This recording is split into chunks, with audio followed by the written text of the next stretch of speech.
Matt, welcome to the podcast. Thanks, Hisham. Thanks for having me. Really looking forward to get stuck into this.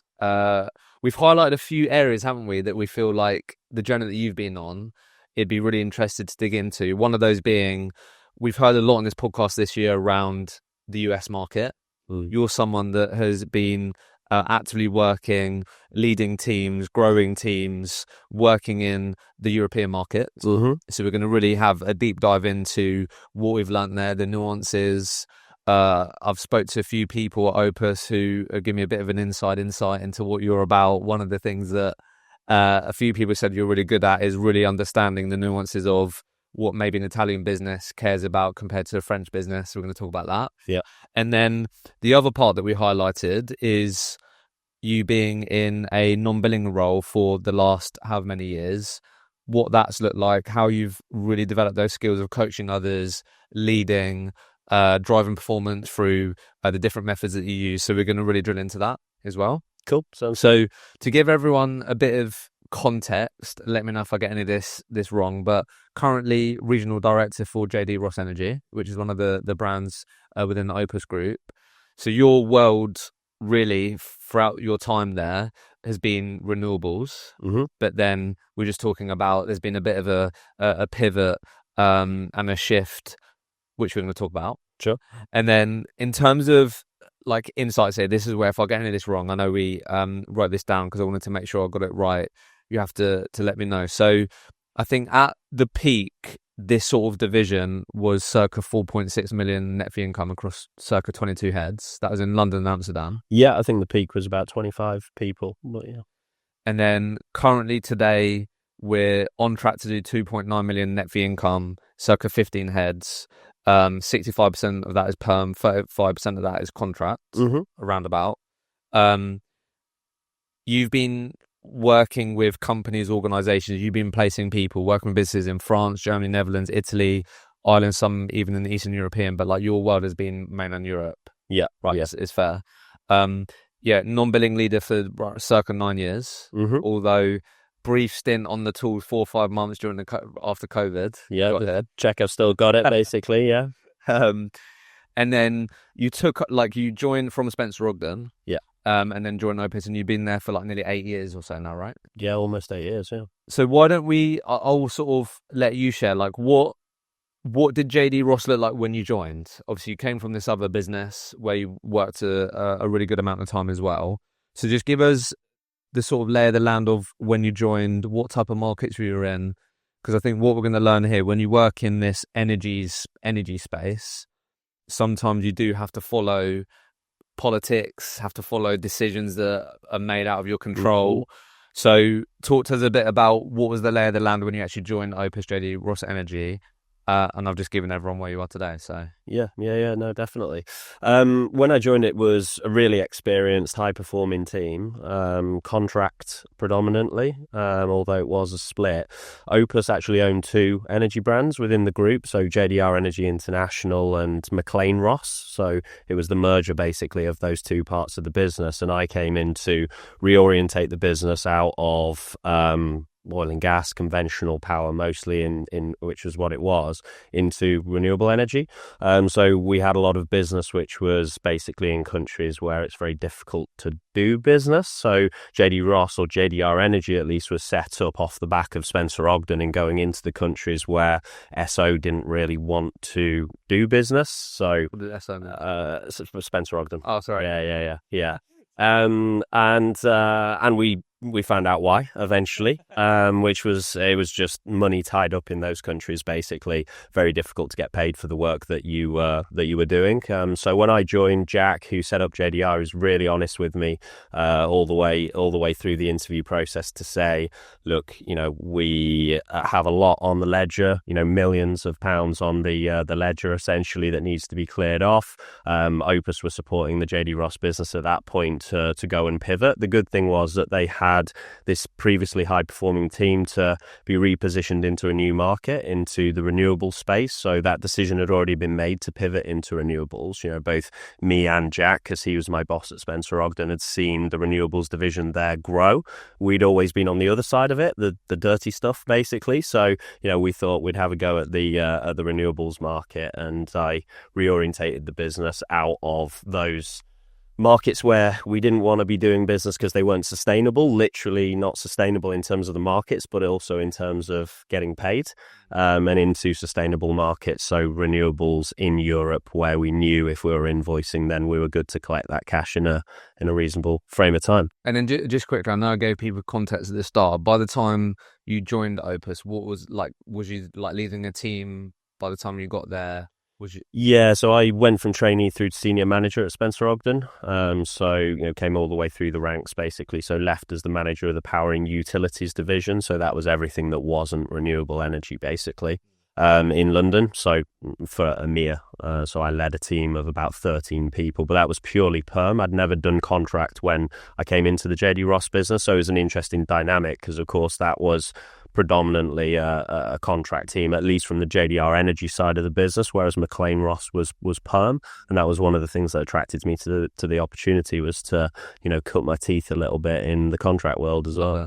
So just to paint a bit of a picture for people, just because there might be a lesson in there, but when we say there was like millions of pounds on the ledger, so like just so we all understand that, so just correct me if I'm wrong here, so like you had like contractors or people out at sites in all different countries, like North Africa, different places. So I don't know if this was a conversation or learn about it, was when we did that sort of business and agreed it, like was we under the impression that we were going to get paid, I'm assuming, or did we think? Yeah, absolutely. So all of that business was with huge, very reputable, very well-known businesses within the space. So it wasn't not being paid by the client. It was the money was tied up in those countries, right? Which isn't sustainable for a very small business as JD Ross was at the time. So other organisations working in those countries are better prepared for the systems that they need to go through and processes that they need to go to recover the cash. But I think it was a lack of awareness about how difficult those processes could potentially be. How to get money out of Angola. So we got there in the end, but I think it took 2 or 3 years to clear everything off the ledger, and it was a huge sum of money, because if you think our average contract margin was approximately 20%, so 80% of that sits as pay with the contractor. We're forking out 100% as the pay rate to the contractor, but not getting paid on the back end. Really quickly you find yourself in trouble. Yeah. No, I was just curious about that, because I'm pretty sure you put down one of the countries as Algeria, and like I'm half Algerian, so like I grew up going there. So like I've just seen, just as an example, but like firsthand, like you can't go there, you can't go to a cash point, and like you can't even use like a bank card there. Might not be a good example, but I feel like when I saw that, I was like, I'm not surprised that there's different things you had to go through and learn the hard way. So I don't know if people might be listening to this and be like, shit, we've just started building a contract book in Angola. I don't know, hopefully. But important to, I guess, really try and understand, okay, if we do start that, what are how can we actually get the money out? How does it all work? Yeah, exactly. We're optimists, aren't we? So we probably thought we'd be able to figure it out. Margin looks good, could get loads of contractors there, and then it's like, shit, actually, how do we get the money out? Yeah, absolutely. It's all about understanding how it works before you get into it. Obviously, getting paid is an important part of our job, right? So just interesting to start, because I feel like this will get a bit of an insight into how you now lead, how you coach, how you manage people. But like you said, you really like the challenge of like cutting your teeth, but you hadn't done contract before. You hadn't done renewables before, and you said that you was inheriting, although there was these challenges, you were inheriting like a really high performing team. So just take me back to like if me and you were to meet before you started that role, and you're going in as a leader, what's the mindset there? If I said like, how are you going to approach those first few months? Because I'm sure you've had it in your career where people can approach that really in the wrong way. Yeah. Like, how did you think about that? Because like you said, high performing, want to try and earn some respect. Sure. How am I going to do that? I don't know. You tell me, like, how are you thinking about that first part? Yeah, it is about the respect, because, if I think about the dynamic of those people, it wasn't their fault that we couldn't get money out of those countries, but we had no other choice but to put those people onto paid when paid commission. So individuals went from earning, 10, 15k per month in commission on top of their basic salaries to literally nothing until the client had paid, and we had no visibility on when that was going to be. So there was some pretty pissed off people, right? And rightly so. So, I really needed to understand how I could gain their respect in a really difficult circumstance, and show them the way forward, and reorientate them into the new markets, and gain their buy-in into me, in that they'd lost some of that for the business, given their financial situations. I mean, it was very much going from, I remember one of the guys, I wasn't there at the time, but apparently he bought a Picasso. I think it was a very small one, I think a sketch or something. But, that was the level of money that they were earning, because, if we look at what we call whiteboard, which was basically, realized revenue prior to billing and being paid, they were the highest performing team in the whole group. So they'd been popping the champagne and celebrating, but on the back end, the cash wasn't being collected. So, yeah, it was difficult to reorientate individuals who had gone through such a period of change in a very, very short period of time. And but really interesting. Yeah, no, that definitely sounds like a solid challenge to get stuck into. So should we talk about, like I was saying to you before we started this, let's talk about this, like, renewables. Let's just talk about the sort of market, and then within that, like, the European markets. So you've got a lot of experience in this. As I said before we started this, we've spoken a lot on this podcast this year around, like, the US and the opportunity there.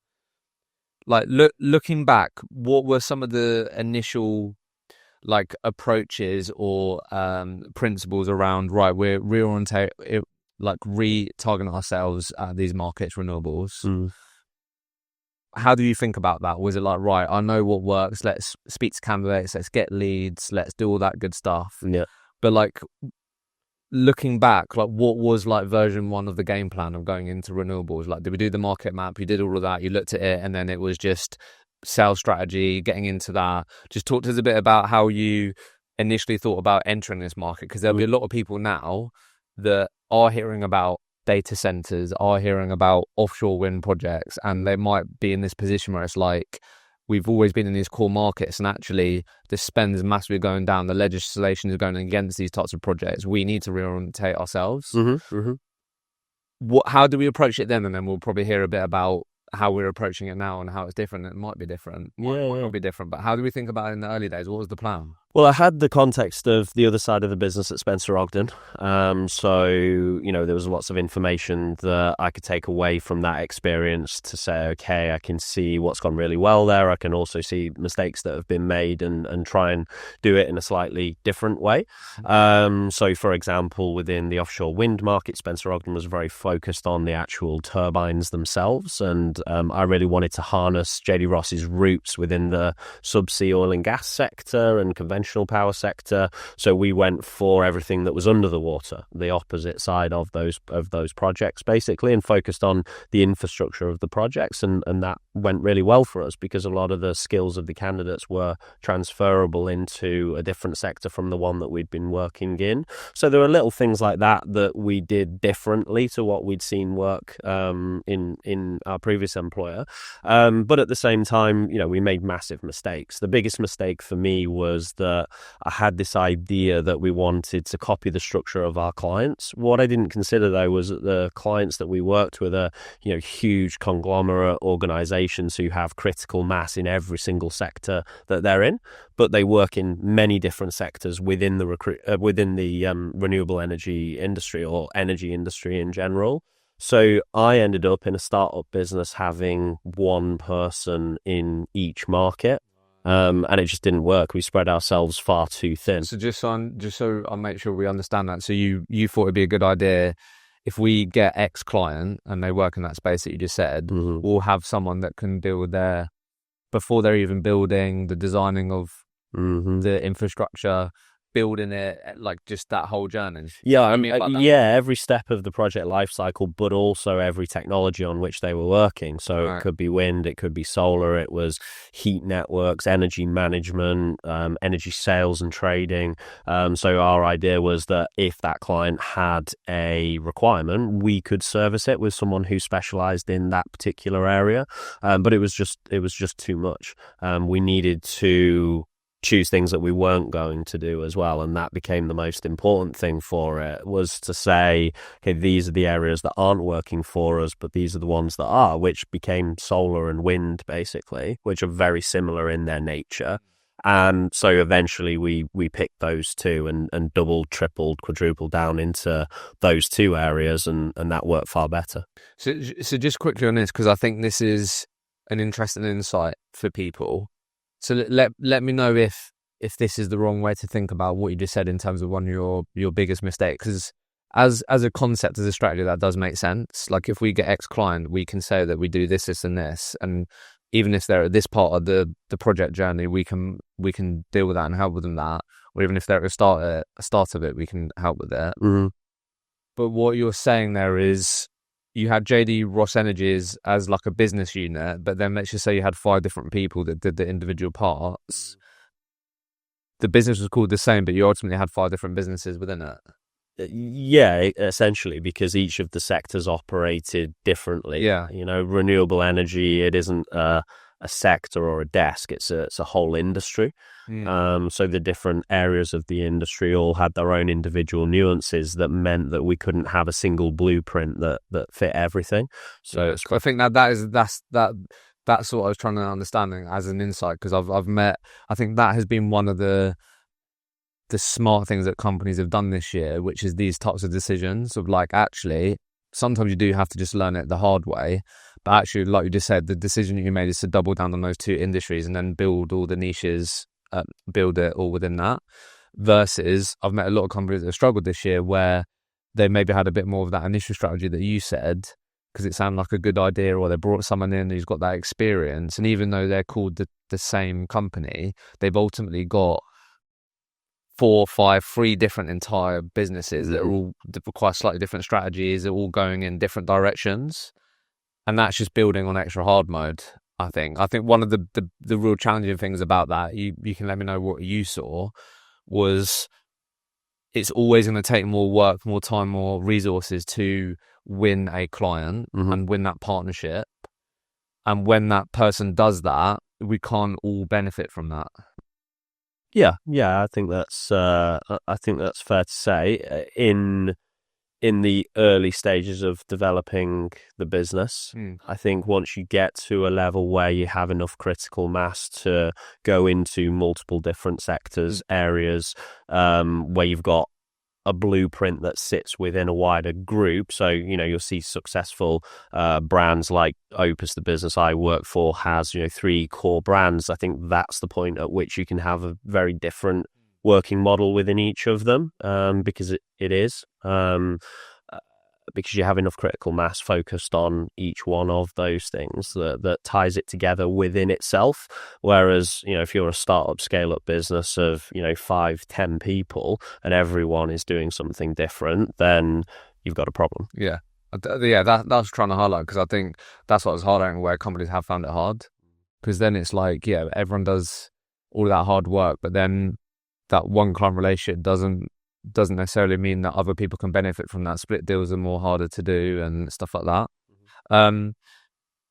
So that was one of the biggest lessons. So because I think this is something that comes with your territory and your type of industry, what signals was it that you really saw consistently that made you go solar, and what was the other one? So wind as well. Yeah. What were the signals that you saw there that made you go, let's double down on that? Yeah, I'd say one was economic. So an economic drivers within those markets that we knew, that's where we needed to put our chips, but also just looking at the performance metrics on those markets versus some of the others that we explored. A key thing for us was trying to find what we would call a candidate-led market, so candidate short skill sets, and work out, dominate the candidate market and work those candidates out to a broader client base. So we track something that we call CMIs, so candidates with multiple interviews. So what we're always looking for, if we're in a job-led market, we'd look for JMIs. So it was about getting the best candidates in the marketplace who have that skill set, which is scarce. And the reason that we knew that existed, of course, was because renewables at that point was a fairly new concept, companies doing it for the first time. So there weren't a lot of people out there who had the experience at that point. So businesses were fighting over those individuals who did have that exposure from when there was a sort of surge of projects, maybe 5-10 years prior, but there'd been that real flatline period, sort of the 2015 to 2018 period, where the solar, the wind market, weren't as buoyant as they were at that point as we were getting into it. So there was a skills gap there. So we knew it was a candidate-driven market. We knew how to work in candidate-driven markets because that's the way that Opus had always worked. So we stole their blueprint basically for how they work those markets and drove CMIs. And like in terms of this is something I just feel like stands out more when I sit down with people that work in your industry. Like how much time, like you can bring it into today. Like, how much time do you spend in your position, like, looking at markets and trying to understand the economic drivers or signals? How much time do you spend on that, or do you not spend that much time on it? Yeah, I spend quite a bit of time on it. I think it helps to like geek out a little bit in our markets, and that's why the market really suits me, I think, because I like to do that. I'm really interested in it, and I'm a bit of a geek. So it's about two things I would say, really. That it's about the commercial viability of the market first and foremost. So what is driving the market? So that flatline period that I spoke about within solar and wind, that was because it really relied on, as an industry, government subsidies at that time, and there was a lot of contention around whether or not governments were going to back it as an alternative to fossil fuels, but they did, and that drove some activity within the marketplace. But then there was a shift in the market that meant that actually those projects became viable without the subsidies. So all of a sudden, all of those businesses that had to get the government subsidies for their projects in order to build solar and wind farms didn't need that anymore. They could make a profit on it through just doing it off their own back. So there was obviously a huge sort of race and investment into that market. So it's the commercial viability of it, but then also I think is the need for people. There's a lot of areas of our marketplace, like we were speaking about it earlier, where crazy amounts of money get thrown around, insane numbers. We're talking projects that are worth billions of pounds, but a lot of the time you find that that's sort of conceptual or theoretical. They're talking about a future project, a project that might be. And then when you look at, okay, well, how many people are actually executing on that project at the moment, there may be 5 people. So, you've got to really understand how the market drives the need for professionals and therefore the need for professional services as well, because it's not all connected to the big numbers that you hear about within our market. How, you said the commercial viability, like in your world, is a big part of that, like to do with governments and things like that? Is that oftentimes where you'd be like, right, that looks like in a really good place today, all the signals that I'm seeing, because these projects or these types of companies are getting like incentivized because of the government schemes and the money they can make available there? Is that often like a real big signal? Yeah, absolutely. So, the political side of it is big within our space for sure. For instance, our Amsterdam office, went through a really difficult period as a consequence of subsidies that are given to Chinese manufacturers of renewable energy products, which is the area that business focused on.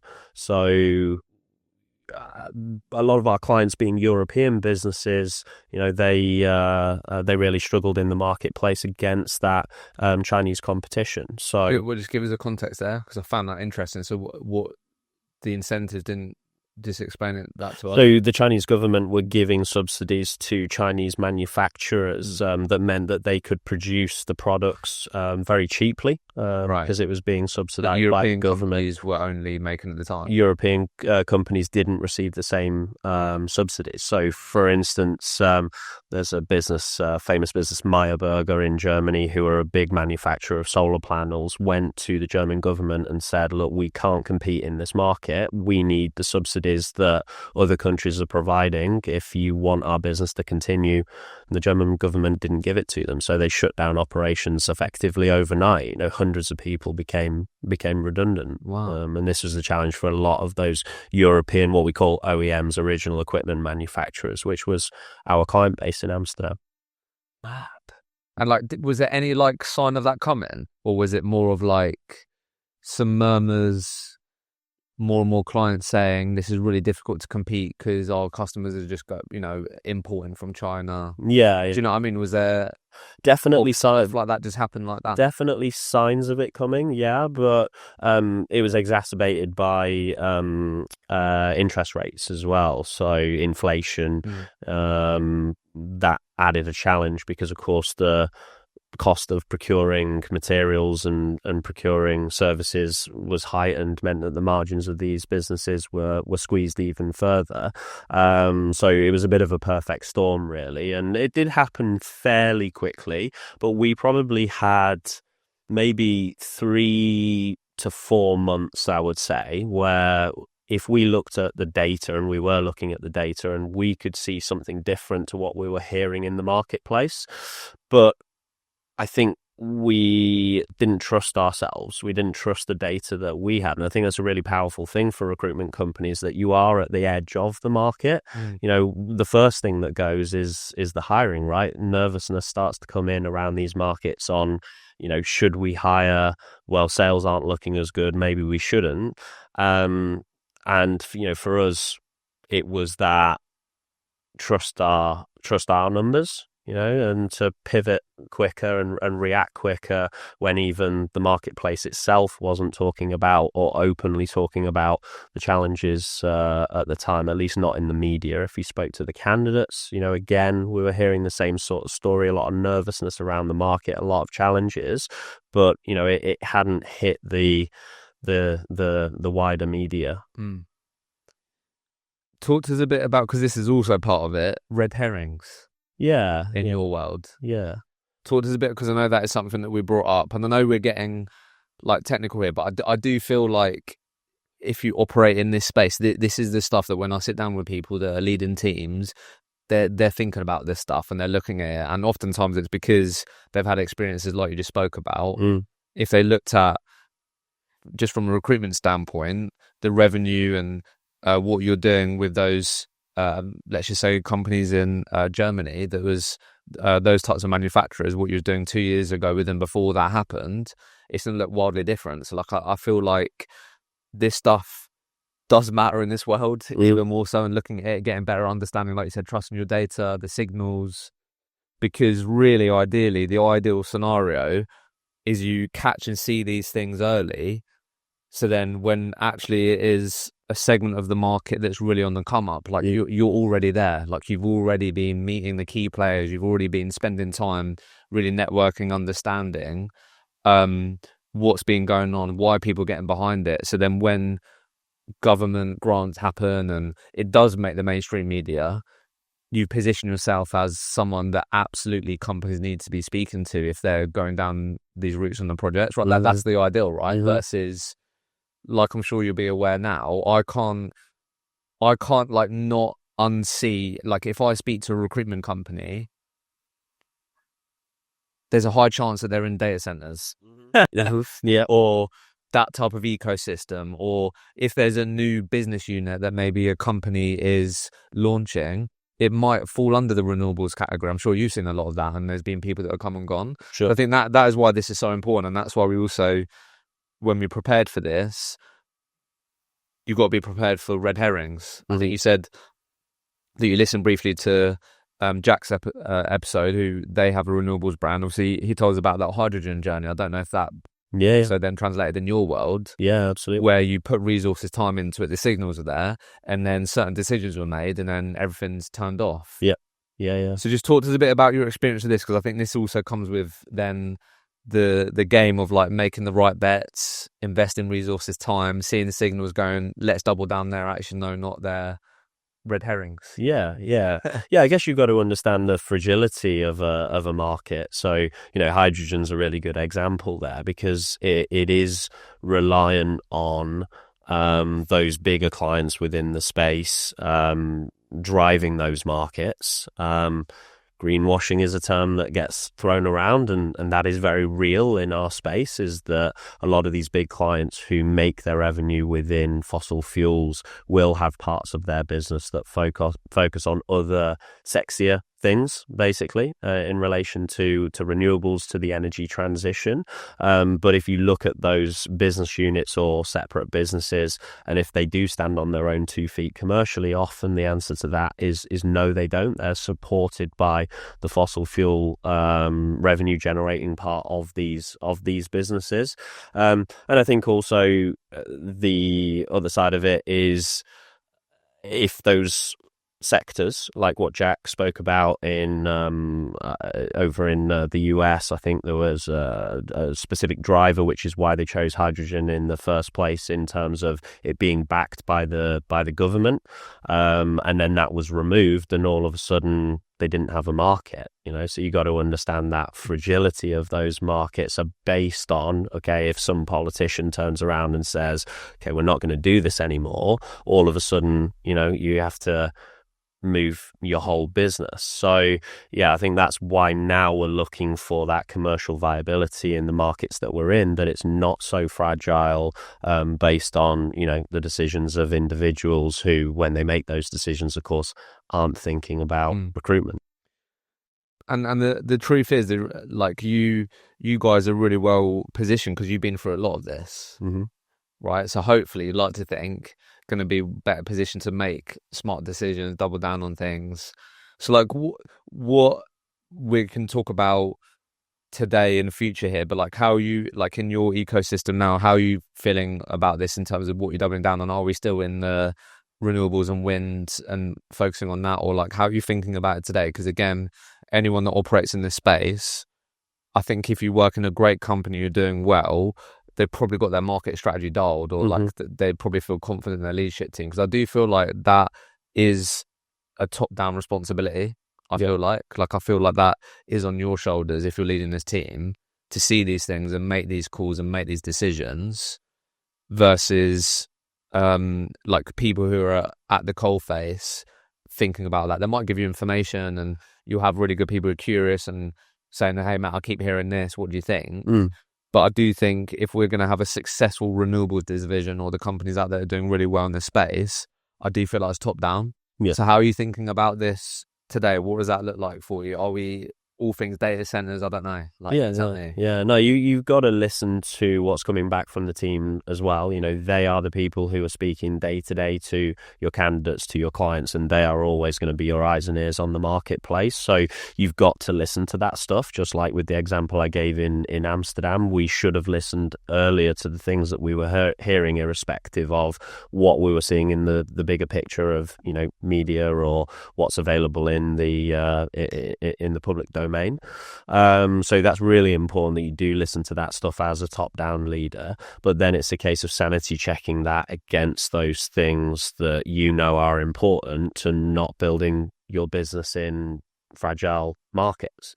I think for me it's really about, can we diversify our business a little bit? So it's called the energy mix or energy transition for a reason, is because it will be a mix of different technologies that achieve that.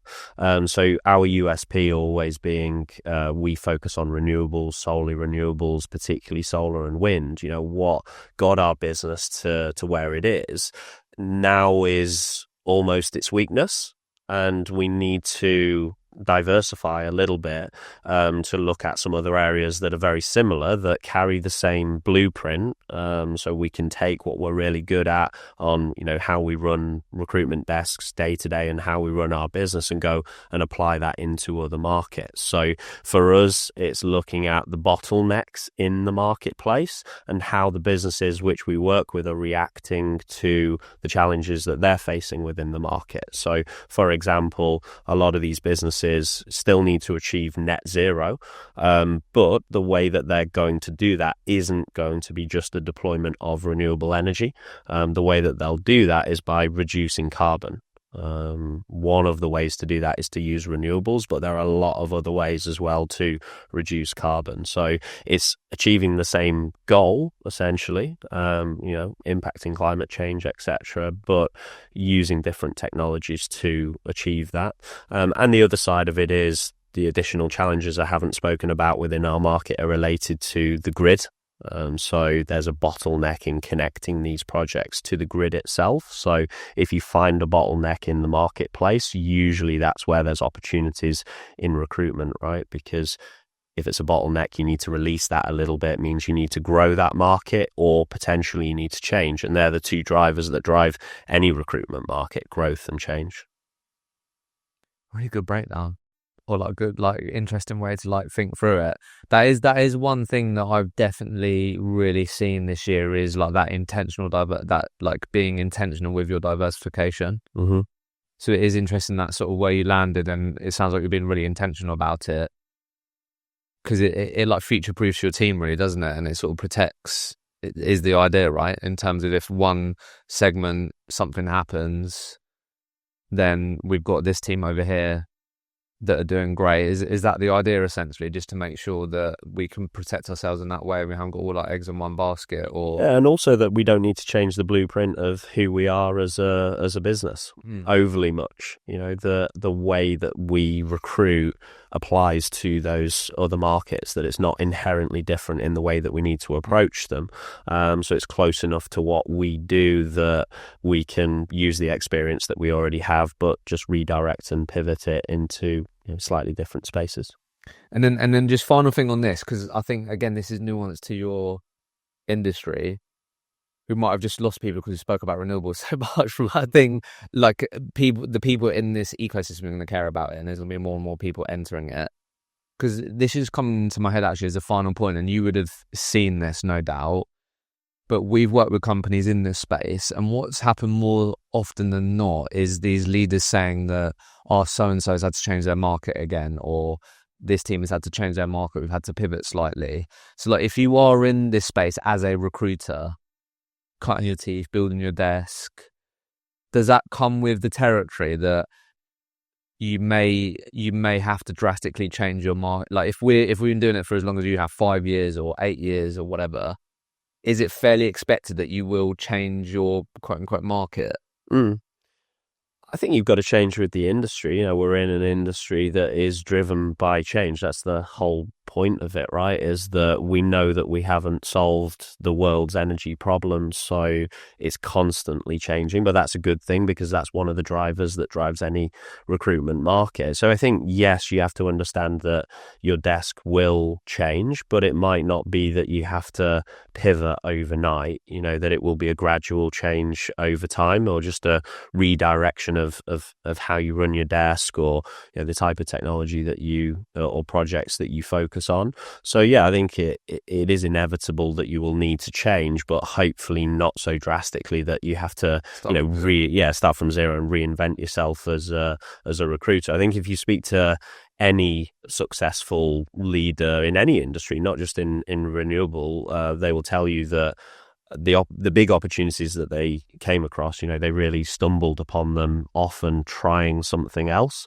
And that's true for us as well. We tried a multitude of different things, as I mentioned, really diverse approach to the market, and we came across solar and wind as the standout ones in, basically suck it and see, and there will always be a little bit of that as well. And some of the most successful people who stuck with us and did incredibly well out of their career as a result. The guy who runs our contract division now, Dave Broomfield, he probably moved markets and desks for us maybe 4 or 5 times in the beginning before we found something that really suited him as a recruiter, but also was the market that we wanted to go and build our business within. So yeah, I think for anyone in that position, if you feel you haven't found it yet, kind of be patient a little bit, stick with it, do the basics and keep your eyes and ears open for what might be slightly to the left or right of what you're focused on today that looks like it could be a good opportunity.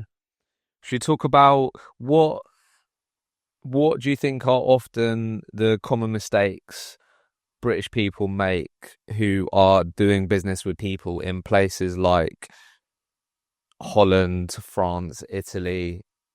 I'm sure you've had to navigate this. What jumps out at you there? I think if we're talking about people, individuals, consultants, it's not respecting the differences in culture. I was one of those people to begin with, when we started working in the European markets, because my desk as a biller wasn't really a desk. I was doing everything and anything I could get my hands on. My 3 main clients were in South Korea, South Africa, and Florida. Which is insane, right? Because I'm working across every time zone. I just needed a client on the West Coast, and I'd completed the deck basically. But yeah, I thought people are people, recruitment's recruitment, cookie cutter. Go into each of these markets with the UK approach to recruitment, and they'll love that because we're brilliant at it and we are tenacious and we will outperform and outwork those recruiters who work in those local markets. And to some extent, that's true. The outwork bit, I think, is true a lot of the time. But you need to respect the differences in culture for sure. Give some examples. What would be like an example of, I don't know, if I'm going to put you on the spot here, what would be the standout nuance if I'm doing business with someone in France compared to Italy, let's just say? What's standout? France, if you're trying to get hold of a candidate in France, for example, there's you have to have a real respect for lunch times and after work. Okay. So, as a UK recruiter, right, you would think best time to get hold of your candidates is over lunch, at the end of the day, into the evening. If you call a candidate in France, or a lot of candidates in France, beyond probably 6 p.m. their time, which is 5 p.m. in the UK, it's not going to go down overly well. We're talking about cold calling here, right? You can arrange calls with them within those hours, within their lunch, calling people out of the blue and disrupting them during their personal time. That's not going to go down. That's a big no-no. Italy is similar, just because France is often connected by businesses to Southern Europe, despite its location. So if you think about Spain, Italy, France are all more similar than Germany, for example, which is very different again, the Benelux, which is different again, and then Nordics and Scandinavia, different again. So you can kind of split Europe up, I would say, into 3 kind of blocks that have similar nuances in terms of the culture, but very different principles when it comes to how you recruit. So although the Netherlands and Germany from a cultural perspective might be reasonably similar to the eyes of a UK recruiter, the way in which you, from a process perspective, need to work within those markets is very different. And what's the best way to learn this? Is it just doing the reps and mucking up, or what is the best way to figure this out? It's the way I've learned it. I wouldn't say it's the best way. I think in hindsight, the best way now is to really understand how a market operates, how a country operates in Europe in its approach to recruitment, and therefore how that drive certain things. So, for example, if you're looking at a contract business, how does contracting work in that country, and how does it differ to what you're familiar with? Can you compete in the local marketplace? So, for instance, one that a lot of people will know about is the AUG license in Germany, as opposed to France with the portage processes. If you talk about the Netherlands, BV, G accounts, ZZPs. So you really need to know how these markets work, especially on contract, but also on perm. If you think in the Netherlands, the system over there is contracts, so fixed term contracts essentially, so what they call definite contracts, up to 2 years before individuals would go on to an indefinite contract. So it's a different system to have in probation periods, which is really alien to us in the UK, right? Anyone in a perm job is expecting to have an indefinite contract. It doesn't have an end, whereas in the Netherlands it's very, very common that you would have several definite contracts before you're offered an indefinite contract. But then on the flip side of that, it's really difficult as an employer in the Netherlands to part ways with someone, and that's why they have those distinct ends to the contract, and the contract length increases over time, over the time in which you've engaged with the person. So that difference in how the market works drives differences in how you need to recruit within the space. Yeah, that's really good, like really educational. So, like you said there, the advice there is like really make sure you understand, geek out on that stuff, because that's just going to help everything else. Like you said, understand the different terminologies, how things work. Because if you understand all of that, and then you can probably start piecing together recruitment processes, what's important, what I need to understand when you're speaking to people. Like if you start there, then that's really helpful.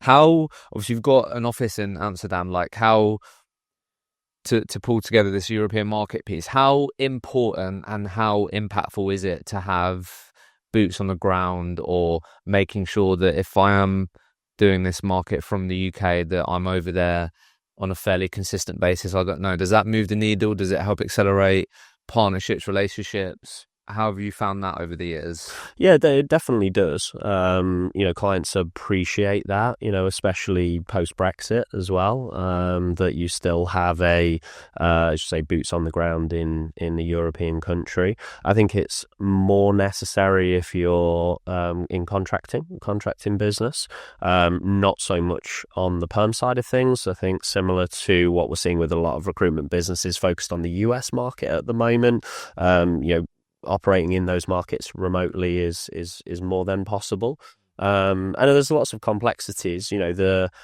how you employ people is not just prevalent for thinking about how your clients are going to employ people, but if you are going to put boots on the ground in country, then you need to think about how you're going to employ people as well, because the same applies to you.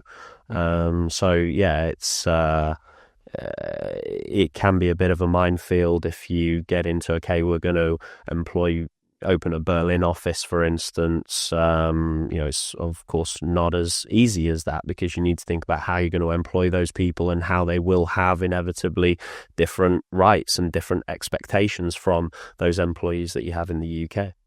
And because we'll get into the approach that you've taken, how you've got better at getting the best out of people and all those elements, but are you do you actively encourage, target people on going out there, visiting their clients? I don't know, does that go a long way? I'm just curious about that. I've toyed with the idea of targeting people, or rather having it as a KPI, or rewarding people on the basis of it. So, I remember it went down really badly when I set a bit of an incentive to say, okay, if someone books X number of meetings, then you can go to this conference. And the feedback that came back to me, rightly so in hindsight, was, look, it shouldn't be an incentive to go out there and go to a conference, right? That should be part of the job itself, and that's what then drives, the relationships that you're building with clients. So what we try to do, obviously from a cost perspective in working in Europe, is look at exhibitions rather than conferences. So exhibitions where there's an open trade floor means that you can go around and meet lots of clients within your space kind of simultaneously. And of course, if there's a specific reason to to go and visit a single client, then, we will do that as well.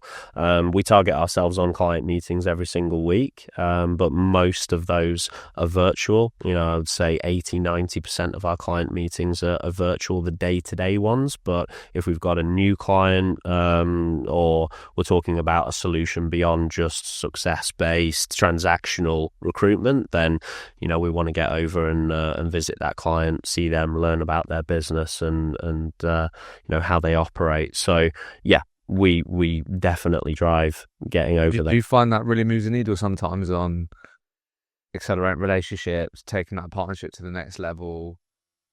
Have you found that typically, or? Yeah, 100%. I think it's always a dangerous thing to do, to look at clients that you've met with versus the revenue generated with those clients, because of course, if you're generating a lot of revenue with a client, then the likelihood is you will have met them. So you really need to understand kind of which one came first, I suppose, if you are measuring that.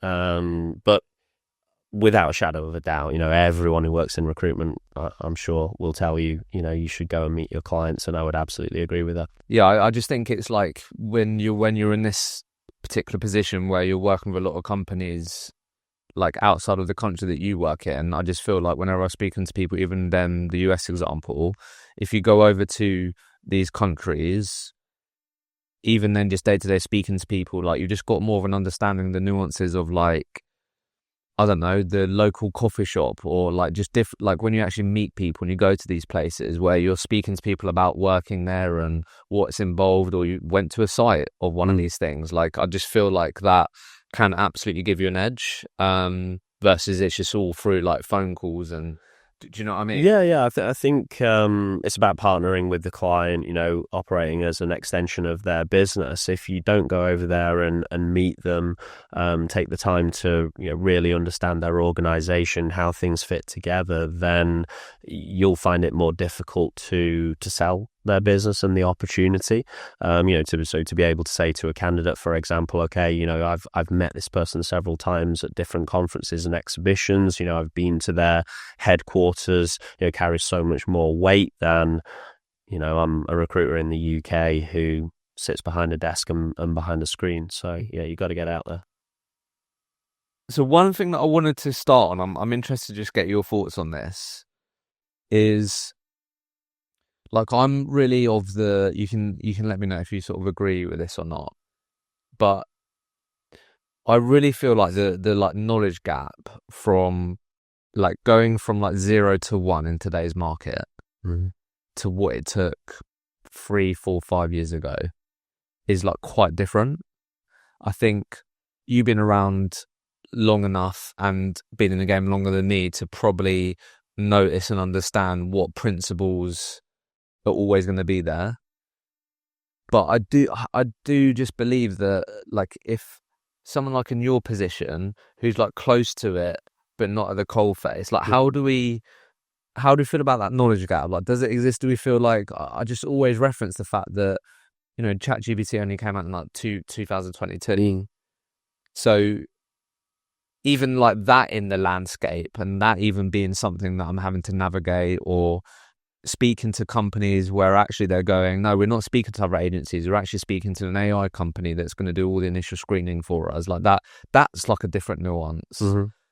So I guess where I wanted to start is with you being in this like non-billing role, like what's been your approach to like really making sure that you are close to it, you understand the nuances? Is that something like, how do you feel about that sort of knowledge gap? Yeah. Look, you've got to stay relevant, right? Because if you don't, if your ideas, your concept, your blueprint for how you work is based on how you did it, you're going to be out of date. I'm a dinosaur. I'm whatever it was, 2015, 2016, the last time I was running, a 360 desk, and the world has changed, never mind the recruitment industry, so much. And I think over the next few years, it's probably going to change more than it has in the last 10, 20 years again. Accelerated growth through what you said there around AI and automation of recruitment processes. I think a lot of people are nervous about what does a recruitment consultant, agency, industry recruitment consultant look like in 2 years' time, never mind 20 years' time. So yeah, you've very much got to stay relevant. And for someone like me, that means staying relevant within the industry, all of the stuff that we've spoken about, so geeking out on that. But it also means staying relevant within our own industry, within the recruitment industry. So understanding, the big thing for me at the moment is about automation. So everything that I'm speaking to with our consultants day to day, and the ideas that I'm putting forward are all about, okay, how can we utilize technology to save time, and get rid of those things which previously would just be, time suckers out of your day. Updating notes on a CRM system, for example, is a big one at the moment, and how we can automate those processes so we can spend more time on what actually matters in recruitment and what is going to be more difficult for AI to replace. I'm not saying impossible, but more difficult, which is, selling, pitching, closing. And even if AI is capable of that, I feel that there will always be a want for people to speak to people about decisions as significant as changing jobs. That there will be a nervousness around just dealing with a bot. Hopefully, yeah, exactly. So, it's all about those recruiters, helping those recruiters to focus on what really matters and what's going to make them relevant for the long term, rather than the administration stuff, which inevitably is all going to be automated within, probably the next couple of years. So the way that I see that then is the lens that you're approaching things there is like, ultimately, how can I deliver as much value as possible to my team? And you're saying currently, obviously in your world, one of those ways is really being able to educate and speak to people about market, what you're seeing, the market side. Mm-hmm. And then you're talking about then actually being valuable in the sense of like hopefully making people feel more efficient or spending less time on parts of the job they really don't like, and you're helping them do that. Mm-hmm. But then what about like, again, like completely feel free to like disagree with me here, but it's just the conversations that I have with people. And I do think I feel like it'd be something that, I don't know, maybe you'd think about or not, but I know that you've brought in like a BD director, for example. Mm-hmm. It might be part of this equation, I don't know. But like, do you feel like it's a fair statement for people to be like, I find it really frustrating when my manager or leader tells me to do stuff that they don't do? Mm-hmm. Is that like a fair is that a fair statement? Yeah. Look, I think it's you got to be a coach. If you're in my position, you got to be a coach. You can't be an autocratic leader, because if you become autocratic, do this, it becomes do as I say, not as I do. So you got to coach people into making those decisions, and that can take a little bit more time, but you get a lot more buy-in from being a coach and allowing people to make those decisions themselves with your guidance than you would in telling someone just to do it. Yeah. Right, so that's the insight there. Yeah. I feel like, because as you can imagine, and I know there'll be plenty of people in this seat where Matt's my manager, he hasn't quote unquote done the job since 2015, and every week he's telling me to do more of the things that he's told me works, but how does he know it works if he's? Do you know what I mean? Yeah, there's a lot of people in that. I'm sure you've interviewed people that have gone, they don't. Yeah, like I'm sure that happened. Yeah. So what you're saying there, that absolutely isn't your approach, because you're not going to get buy-in. That probably isn't going to move the needle or help that person. Mm-hmm. Like you said, you use the word coach there, so it's actually helping them get to that solution themselves, understanding what are the issues here, and helping them get to that point. Yeah, exactly. So, in that scenario specifically, it's being on top of what everybody within your team and division is doing, because they are all doing the job, and then taking parallels from the experience of one person and then applying it to the other.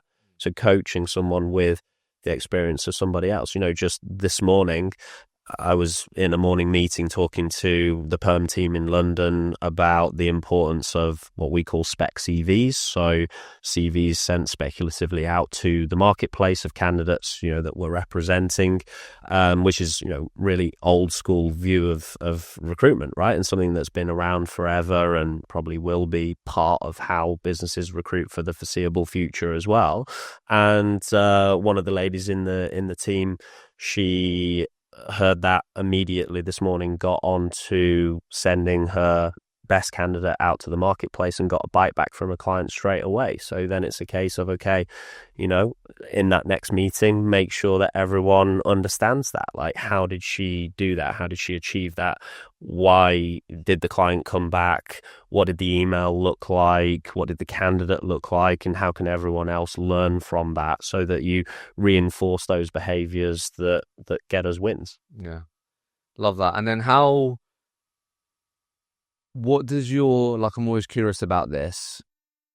What does your leader dashboard look like? Like, what is it that you like to look at you might have to report on this upwards, maybe, I don't know. But what are you always looking at on a daily, weekly, monthly basis from a performance standpoint? I'd say everything. Because it is everything, but also the one thing that represents what will move the needle, as you've been saying, in an individual biller's desk. So it's about looking at everything and investigating every element of it to understand where is that bottleneck for them. What's the one thing that is going to have the greatest effect on their desk? So, for example, that might be looking at a performer, and saying, okay, look, they're underperforming. They're not doing the number of deals that we would expect them to. Okay, we look at and then work backwards, reverse engineer it. So are they booking interviews? Are they pulling jobs? What does the activity around business development look like? What does the activity around candidate generation look like? And then through investigating where the problem lies, okay, if they're not getting jobs, what's the BD activity like from a volume perspective, but also from a quality perspective as well? So are they getting leads, for example? So they're getting relevant information from the marketplace. They're generating strong reasons for calling, but is it that they can't execute on that? Is it that the calls that they're having are poor, even though they have the information to go and have meaningful conversations in the market? They're not able to articulate themselves in the right way. Is it that they're dealing with candidates who are uncommitted, so they've got a huge number of interviews, but they're not converting to deals because those candidates are backing out of processes at the 11th hour? So it's looking at everything to then look at one thing. No, yeah, I got you. But if I was to say, can you give me a health check of your team, what would be the stats that you'd bring? Everything. It is. So what would that be? What?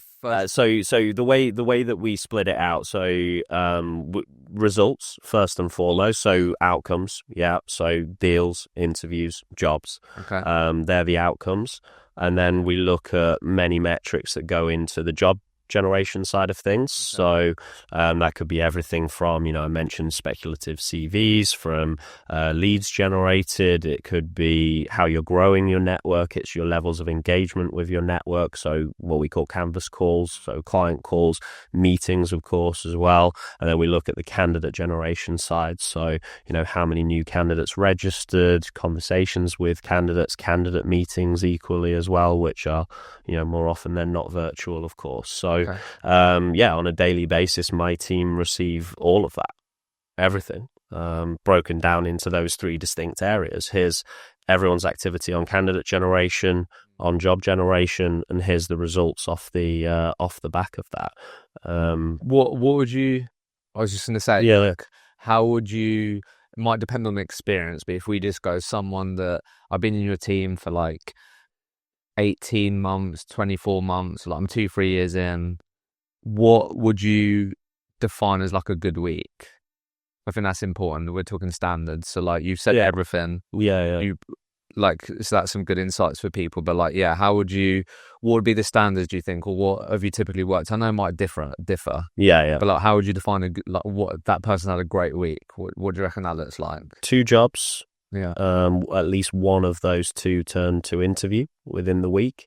5 interviews, so we count all interviews. So that's not just unique candidates that interview, but 5 interviews actually taking place, and a deal. Or a deal every other week, we would say, because we target 2 deals a month, so approximately a deal every other week.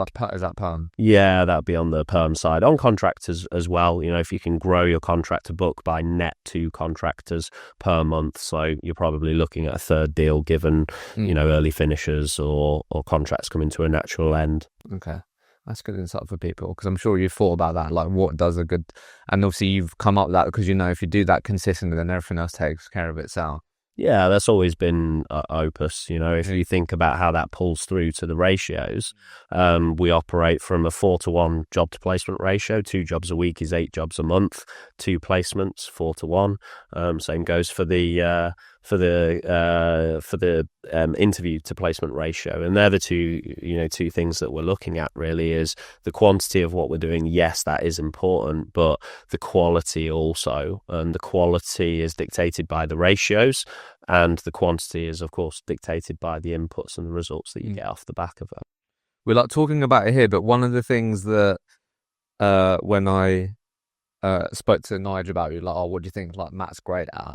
He said one of the things was, like, he said you're really great at using KPIs, getting into the details. Like, why do you think he said that? Like, using them in the right way? Because as you know, it's a classic thing to be banded about, hate KPIs, all that. Yeah. Well, the clue's in the name, right? KPI, a lot of people forget that is indicator. It's not KPTs. It's not targets.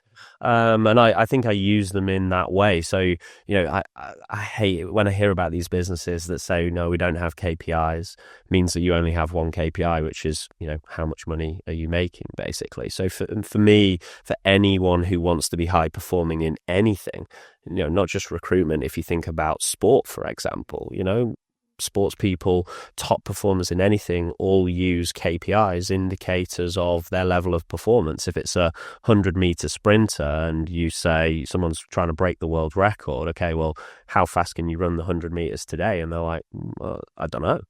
It's not going to happen, right? They know their calorie intake. They know how quickly, they can run today. They know how much they need to shave off that to get to where they want to be. It's exactly the same for a recruiter. You need to know your ratios, and we'll talk about this, I'm sure, but that comes back to how you drive and motivate people, as well as using those KPIs to understand, okay, can I quantify for someone their goals, their ambitions, their visions for what they want to achieve in life and in their career?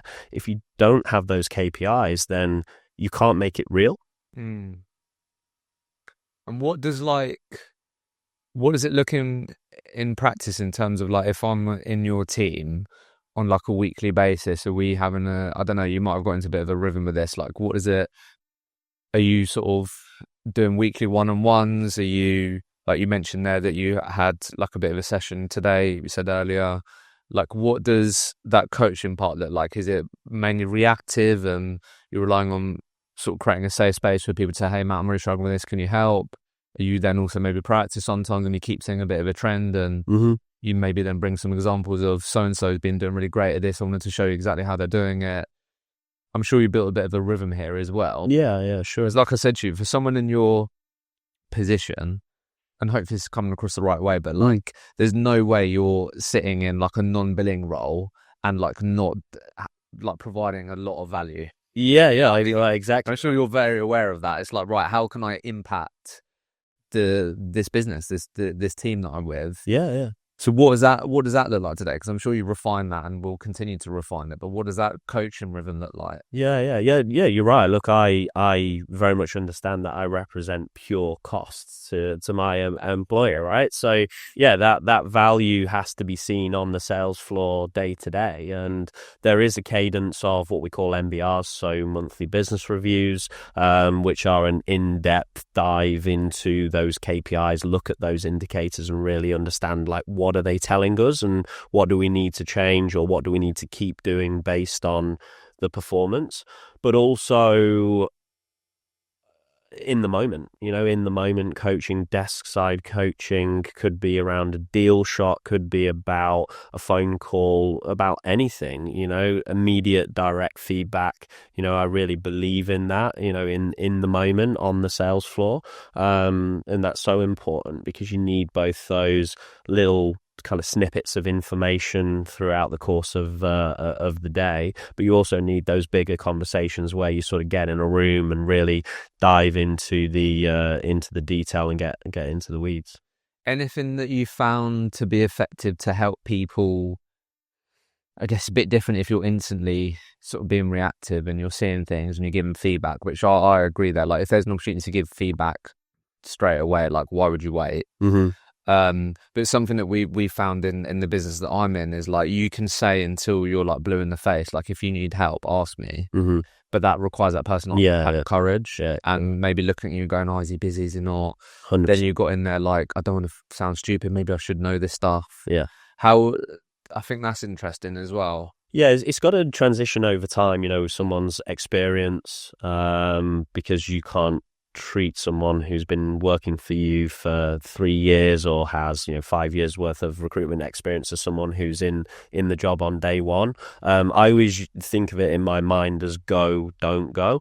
So what I mean by that is I'm always thinking, can I trust this person to do that activity to the same quality that I can do it myself? Because if I've trained them, it's my responsibility, and coached them, it's my responsibility to ensure that they can do it to a standard as high as I could do it. And hopefully, they can then build on that and go and do it even better. And there's plenty of people in my team at the moment who are better recruiters in certain areas than I ever was as a biller. I take a lot of satisfaction from that. But if it is don't go, as in for them it's a don't go, they know that there's an expectation that I will inspect around that, and try to understand, okay, why can't they yet do it to the level that I would expect, and to coach them through that. So that's either show them how it should be done, or provide them the feedback and the learns on what they need to change about how they approach that scenario and situation the next time. And then hopefully you get to a point where someone's fully autonomous, where everything is a go, and that person then is someone that you can trust to get on with the job. And then you are looking at just the one KPI that matters, which is the results. So, don't get me wrong in me saying I'm looking at everything. I am looking at everything, but that doesn't always transpire to a conversation about everything. In fact, it never transpires to a conversation about everything. By looking at everything, it transpires to a conversation about one thing. And for someone who's really experienced, that will be, how much money are they making, and how does that link to their why, to their goals, to their ambitions? And someone who's really inexperienced, it could be, how did that phone call go today? Love that. So let's sort of round this out on this then, because you said how much one of the things you're really looking at is automation. Just to like end on this, like I was speaking to a founder this week, been in the industry a long time. How do you feel about this 360 recruitment setup in this sort of new world of technology, automation? We was having this conversation around, not like the clickbait way to say it would be like 360 recruitment is dead. But when you're inspecting, like when we look in terms of automation, we were talking about, I think what will be interesting to do, and there'll be plenty of companies that have already done this or are doing it, and you might be doing this, where it's like, okay, we've got Matt in the team, he's a 360 recruiter. Like, we really need to understand, like, what does he actually do? Like, what typical workflows? Like, what are the sort of tasks that he does? We need to understand that first. So if we're saying he's a 360 recruiter, what is he doing? Well, he's market mapping, he's speaking to candidates, he's adding people to the system, he's, cold calling. Like, you need to understand, what is it that Matt does day in, day out? I think a lot of companies where they'll struggle to successfully implement AI and get the most out of automations, they don't understand that first. They don't understand what a typical workflow, what the workflows are. Have you been geeking out on this? So like, because I do almost think then, if you think about it, why are so many products saying, Matt, stop doing admin and do more recruitment? Why is that? I think it's because it's very obvious. If you start double clicking into Matt the 360 recruiter, what is he doing day in, day out? There is actually quite, depending on what business he's in, he's spending a lot of time searching on LinkedIn, getting names on the database, trying to find relevant people to speak to, quote unquote admin, making notes. So I understand why that is almost like everyone's sort of positioning. So it's almost like you need to start there. So then when we think 360 recruiter, I think you're right. If you're paying someone as a 360 recruiter, what we need to understand, what do we need these people to keep becoming world class at? What do they need to be spending time on day in, day out? It probably isn't market mapping. It probably isn't putting notes on a system. How are you thinking about this? Because I do think like the 360 recruiter, when you was climbing the ranks at Spencer Ogden and what you're expected to do day in, day out, probably looks a bit different. Yeah.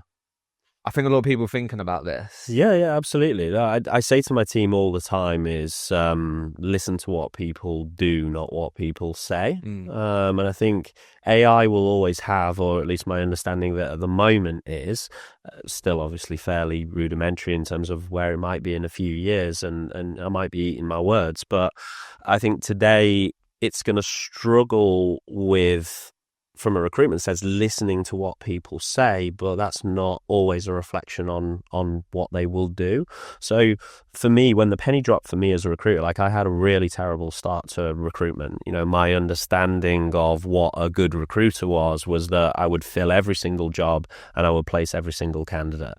And I quickly realized that, well, not so quickly actually, but I eventually realized that that wasn't it at all. It was about finding out who was committed in contingent-based, success-based recruitment businesses. Who are your committed clients? Who are your committed candidates? And understanding who is committed, I think, is a really, really difficult thing to do. If you speak to any experienced recruiter, they'll talk about like the sixth sense, the recruitment sixth sense. You know, that feeling that you get as an experienced recruiter when you speak to a candidate. On face value, they're saying everything that you would want to hear, but you know that they're not going to take that job. And that could be anything. It could be the tone. It could be something that they've said that, or something that they've said that doesn't relate to what they've done. You know, I also talked to the team about setting what we call false barriers. So things that people need to overcome as a test of that commitment. So it could be something really simple, right? Like sending a right to represent email back after a candidate qualification. You know, does that individual actually go and take the time to do that? If they don't, okay, do we start to question that commitment? So I think there'll always be that part of the process, which is understanding, is someone committed, which is what our clients really pay us for, you know, because especially in a technical industry like ours, I think the misconception is that we are finding candidates who can do the job. That's our client's responsibility to understand if that individual can do the job, because we aren't engineers, right? I don't know how to build a solar farm or a wind farm. So what they're paying us for is to ensure that they're not having their time wasted, which is to be speaking to candidates who will want to work for their business, who will stay with their business as well. And that's something personally I think AI, for the time being at least, will really struggle with. But the flip side of it as well is whether or not people actually want to interact with AI at that level. You know, something which so Amy Golding, our ex-CEO, we had a summer conference once and she was talking to us about the advancements in technology and the fact that it existed that you could get a mortgage by speaking to Alexa. This is back in, 2018, 2019. And I think it was Nationwide who launched that. So within 5 minutes of speaking to Alexa, you could have a mortgage secured on a property. The technology to do that existed, but it fell on its face because nobody wants to get a mortgage by speaking to a speaker. You know, like you want to go into it. It needs to be harder than that. Do you know what I mean? Because it's such a big decision, and that's the case here, right? Is it's it's such a big decision on the perm side, at least, to take a new job, to transition and change your career, that you need to, you kind of want it to feel a little bit more difficult than speaking to a bot. What, and then lastly, then give us an example of something you've automated recently. Yeah. Well, look, I know you have connections with Sourcewell. Sourcewell is a good example, which we trialed recently and have pulled the trigger on that. So, we are now using Sourcewell for automated outreach. I think another thing is, so we're a Microsoft stack business. So everything that we use across our CRM, of course, LinkedIn is now owned by Microsoft. So there's good integration with that. Microsoft Office, Teams, everything is Microsoft. So we're understanding how you can use Copilot, which is Microsoft's AI agent, across all of those different elements of the tech stack to, automate every aspect of what we do. So that might be coming from a client meeting, means all of those meeting notes get recorded and everything automatically populated onto the CRM system. So, I think the more that you can engage with your marketplace, which is meeting people and speaking to people, the better. The less that you want to be doing, which is the administration that allows you to engage with people, because that's all it is, really. If we think about everything that we do as recruiters that we regard as administration, it is just exercises that allow us to connect with people more efficiently, with more appropriate things to say, more relevant things to say. Yeah, no, for sure. I know we're feeling good about this team where it's at. Brought in someone recently, as I said, as a BD director. What we're feeling good about, I'm speaking to a lot of people that are feeling good about. Always got to take it with a pinch of salt, but what does the sort of the medium long-term future look like for this team, do you think? Are you excited about it? What are you doubling down on? Yeah, definitely. I mean, I've already spoken about the markets which we're doubling down on, and our understanding of those markets, not just from me but from the team, new people that we've brought in as well. So I'm really excited about the market and the business plan when it comes to the industry and how we're going to transition into that. And I'm really confident in the core foundation of the team. Like I said, we don't want to change who we are or the blueprint of what has made us successful. So I'm excited also that we don't need to change that in order to go and execute the plan. Love it. Well, look, really, can tell how much of an interest you have in the industry that you worked in. I mean, you worked in it for such a long time now. So I'm sure that'd be really educational for people. Definitely, I learned a lot as well, which is always makes this more enjoyable. But really cool to learn about all of that. But genuinely, that has been like a consistent insight for me, sitting down with people like you in the industry that you operate in. Like that is important. That is part of the job. So it's been really cool learning about that, and then also really getting into this detail of how you get the most out of your team, how you coach. And I think you really do have to figure that out in today's market. I think you can very easily fall into that trap, and there's going to be plenty of people in our industry now, with how much things have changed and how things are going to continue to change, where they could very easily, if they don't do the types of things that you're talking about, how you approach it, or at least have the humility to know where you need to improve, where you can get better, to not be banded with, I've got a manager that just tells me to do stuff and they don't understand my market and they don't know what I'm doing. So I think it's been really cool to understand how you've approached that, the European markets, all those insights. So appreciate you coming on the pod. No worries. No, thanks very much for having me, Hisham. Thank you.